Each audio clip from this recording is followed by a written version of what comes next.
ಯಾವ ರೀತಿ ಇದೆ ಪಾತ್ರ ಈ ಚಿತ್ರದಲ್ಲಿ? ವೇದಿಕೆ ಮುಂಭಾಗದಲ್ಲಿ ಆಸೀನರಾಗಿರುವಂತಹ ಎಲ್ಲ ಮಾಧ್ಯಮ ಮಿತ್ರರಿಗೆ ವಂದಿಸುತ್ತಾ, ಹಾಗೆ ಪತ್ರಿಕೋದ್ಯಮಿ ಮಿತ್ರರಿಗೂ ವಂದಿಸುತ್ತಾ, ಈ ಚಿತ್ರದ ತಾಂತ್ರಿಕ ವರ್ಗದವರಿಗೆ ವಂದಿಸುತ್ತಾ, ಅದೇ ರೀತಿಯಾಗಿ ಈ ಚಿತ್ರದ ನಾಯಕರು ಮತ್ತು ನಿರ್ಮಾಪಕರು, ಯಾಕೆಂದರೆ ನಿರ್ಮಾಪಕರು ಅನ್ನದಾತರು ಕಲಾವಿದರಿಗೆ, ನಿರ್ಮಾಪಕರಿಗೂ ಮತ್ತು ನಾಯಕರಿಗೂ ವಂದಿಸುತ್ತಾ, ಅದೇ ರೀತಿಯಾಗಿ ಈ ಚಿತ್ರದ ನಿರ್ದೇಶಕರು ರಾಜ್ ಶರಣ್ ಅವರಿಗೂ ಕೂಡ ವಂದಿಸುತ್ತಾ, ಹಾಗೆ ಸಂಗೀತ ನಿರ್ದೇಶಕರು ಮತ್ತು ನೃತ್ಯ ನಿರ್ದೇಶಕರು ಮತ್ತು ಈ ಚಿತ್ರದ ಎಲ್ಲ ತಾರಾಗಣಗಳಿಗೆ, ಪಾತ್ರವರ್ಗದವರಿಗೆ ನನ್ನ ಅನಂತ ನಮಸ್ಕಾರಗಳನ್ನು ಹೇಳುತ್ತಾ, ಮೊದಲಿಗೆ ನಾನು ಬೇಸಿಕ್ಕಾಗಿ ರಂಗಭೂಮಿ ಕಲಾವಿದ, ತದನಂತರ ಅದ್ರ ಜೊತೆಗೆ ಕ್ಷಮಿಸಬೇಕು, ಈ ಕಾರ್ಯಕ್ರಮದ ಅತ್ಯುತ್ತಮ ನಿರೂಪಣೆ ಮಾಡಿದಂತಹ ನಿರೂಪಕರಿಗೂ ಸಹ ವಂದಿಸುತ್ತೆ. ಯಾಕೆಂದರೆ ಒಂದು ಕಾರ್ಯಕ್ರಮದ ಅರ್ಧ ಜೀವ ನಿರೂಪಣೆ ಅಂತೆ, ಕಾರ್ಯಕ್ರಮದ ಅರ್ಧ ಜೀವ ನಿರೂಪಣೆ, ಆಮೇಲೆ ಕಾರ್ಯಕ್ರಮ. ಅವರಿಗೂ ಸಹ ವಂದಿಸುತ್ತಾ, ಪೌರಾಣಿಕ ಪಾತ್ರಗಳು, ಸಾಮಾಜಿಕ ಪಾತ್ರಗಳು ಮಾಡಿಕೊಂಡು ಮಧ್ಯದಲ್ಲಿ ಯಾರೋ ನಮ್ಮ ಗಣೇಶ್ ರಾವಂತ್ ಅವರೊಬ್ಬರ ಸ್ನೇಹಿತರು, ನೀವು ರಾಜ್ಕುಮಾರ್ ಥರ ಕಾಣ್ತೀರ, ಯಾಕೆ ರಾಜ್ಕುಮಾರ್ ಅವ್ರನ್ನ ಅಭಿನಯಿಸಬಾರ್ದು, ಆ ಥರ ಮಾಡಬಾರ್ದು ಅಂತ ಹೇಳಿದ ಮೇಲೆ ನಾನು ಜೂನಿಯರ್ ರಾಜ್ಕುಮಾರ್ ಆಗಿ ಕರ್ನಾಟಕದ ಮೂಲೆ ಮೂಲೆಗಳಲ್ಲಿ ಹಾಡಿ ಅಭಿನಯಿಸಿಕೊಂಡು ದುಬೈನಲ್ಲಿ ಕಾರ್ಯಕ್ರಮ ಮಾಡಿದ್ದೀನಿ, ಅಮೆರಿಕದಲ್ಲಿ ಕಾರ್ಯಕ್ರಮ ಮಾಡಿದ್ದೀನಿ, ವಿಶಾಖಪಟ್ಟಣದಲ್ಲಿ ಕಾರ್ಯಕ್ರಮ ಮಾಡಿದ್ದೀನಿ.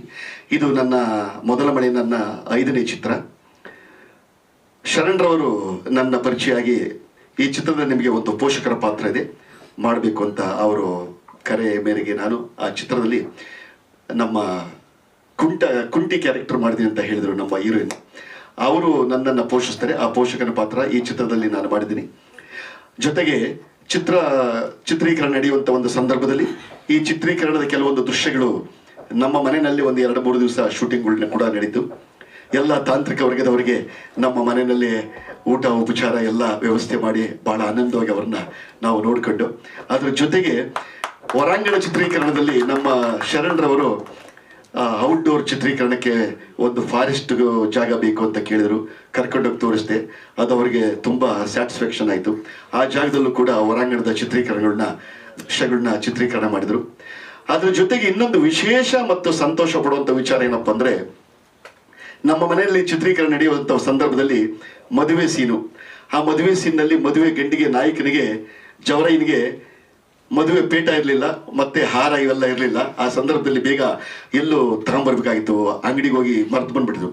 ನಾನು ಯೋಚನೆ ಮಾಡಿದೆ, ನನಗೆ ಮೈಸೂರು ಕಲಾಮಂದಿರದಲ್ಲಿ ಕನ್ನಡ ರಾಜ್ಯೋತ್ಸವದಲ್ಲಿ ಸನ್ಮಾನ ಮಾಡಿದಂಥ ಒಂದು ಪೇಟ, ಆ ಒಂದು ಹಾರನ ನಮ್ಮ ಜವರೈನಿಗೆ ನಾವು ತೊಡಿಸಿದೆವು.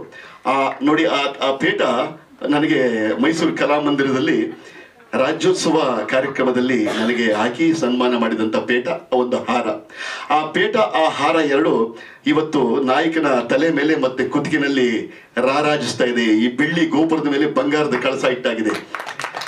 ಆ ಹಾರ ಮತ್ತೆ ಆ ಪೇಟ ಹೇಗೆ ನಾಯಕನ ಕೊರಳಲ್ಲಿ ತಲೆ ಮೇಲೆ ರಾರಾಜಿಸ್ತಾ ಇದೆಯೋ, ಈ ಮೊದಲ ಮಳೆ ಚಿತ್ರ ಕರ್ನಾಟಕದ ಎಲ್ಲಾ ಚಿತ್ರಮಂದಿರಗಳಲ್ಲೂ ಅದೇ ತರ ರಾರಾಜಿಸಲಿ ಅಂತ ಈ ಸಂದರ್ಭದಲ್ಲಿ ನಾನು ಹೇಳೋದಕ್ಕೆ ಇಷ್ಟಪಡ್ತೀನಿ. ಹಾಗೆ ಎಲ್ಲರೂ ಉತ್ತಮವಾದಂಥ ವಿಚಾರಗಳನ್ನ ಹಂಚಿಕೊಂಡಿದ್ದೀವಿ. ಈ ಮೊದಲ ಮಳೆ ಅನ್ನೋ ಚಿತ್ರ ಕರ್ನಾಟಕದ ಎಲ್ಲಾ ಚಿತ್ರಮಂದಿರಗಳಲ್ಲೂ 100 ದಿವಸಕ್ಕೂ ಹೆಚ್ಚಿಗೆ ಚಿತ್ರ ಓಡಿ ಜೈಬೇರಿ ಬಾರಿಸ್ತಿ ಅಂತ ಈ ಸಂದರ್ಭದಲ್ಲಿ ನಾನು ಹೇಳೋದಕ್ಕೆ ಇಷ್ಟಪಡ್ತೀನಿ. ಎಲ್ಲರಿಗೂ ಶುಭವಾಗಲಿ. ಜೈ ಹಿಂದ್, ಜೈ ಕರ್ನಾಟಕ ಮಾತೆ.